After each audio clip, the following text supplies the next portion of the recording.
ہمارے چینل اللہ اولیاء تاجی کو سبسکرائب کریں اور ویڈیو کو لائک کریں۔ یہ جو تکلیفیں ہوتی ہیں، یہ جو تھوڑے سے مشکل حالات ہوتے ہیں، حضرت یونس علیہ السلام کی دوستی ہوگی حضرت جبریل امین سے، جناب جبریل ملنے آئے۔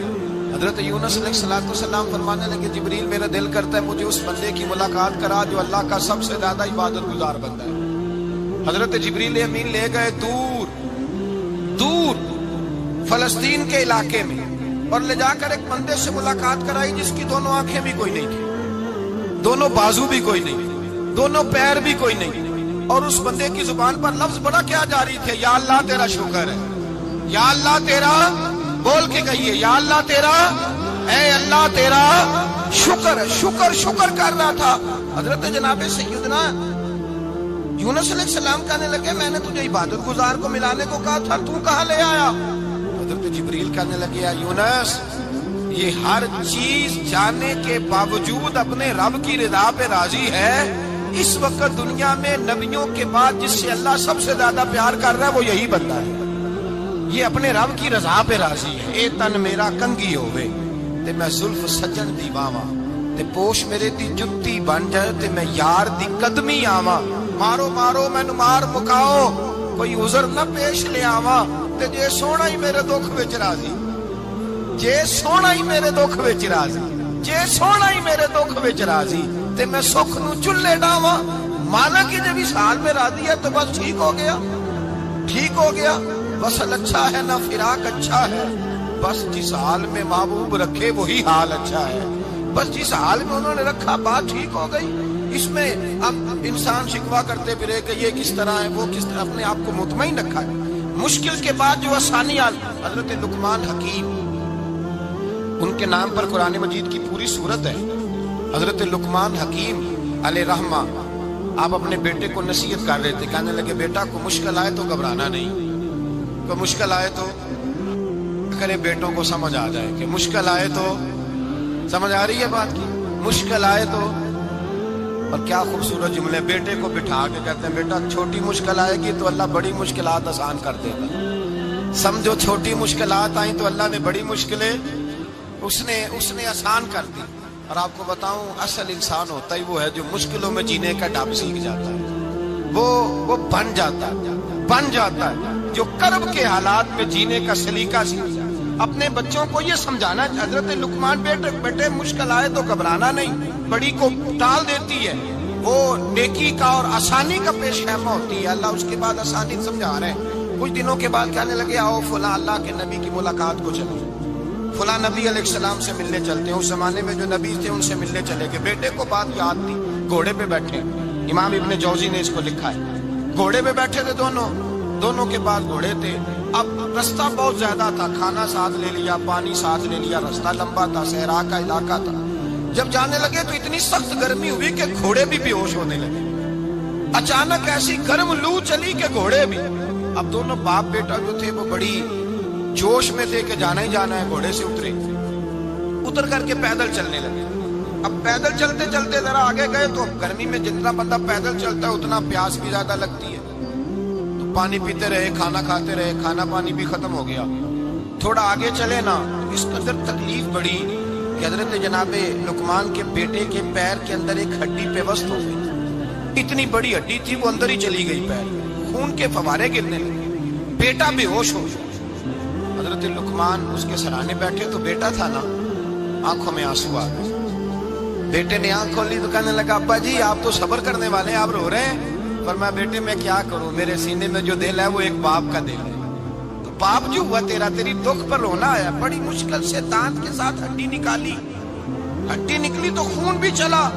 صاحب زیادہ کہنے لگا حضور آپ نے تو کہا تھا ہر مشکل کے بعد آسانی ہوتی ہے، اور چھوٹی مشکل دیکھ کے اللہ بڑی سے بچا لیتا ہے، تو ہم تو اچھے کام چلے تھے، مشکل پہ مشکل، مشکل پہ مشکل، یہ کیا ہے؟ حضرت لقمان کہنے لگے بیٹا نہ تو رب کی حکمتوں کو جانتا ہے نہ پوری طرح میں جانتا ہوں، لیکن جو میں نے کہا تھا وہ بات سچی ہے۔ فَإِنَّ مَعَ الْعُسْرِ يُسْرًا إِنَّ مَعَ الْعُسْرِ يُسْرًا، اللہ ہر مشکل کے بعد آسانی عطا فرمائے گا، اور فرمایا میرا ایمان ہے کہ ضرور عطا فرمائے گا۔ یہ بات کہہ رہے تھے کہ سامنے سے دھواں اٹھا،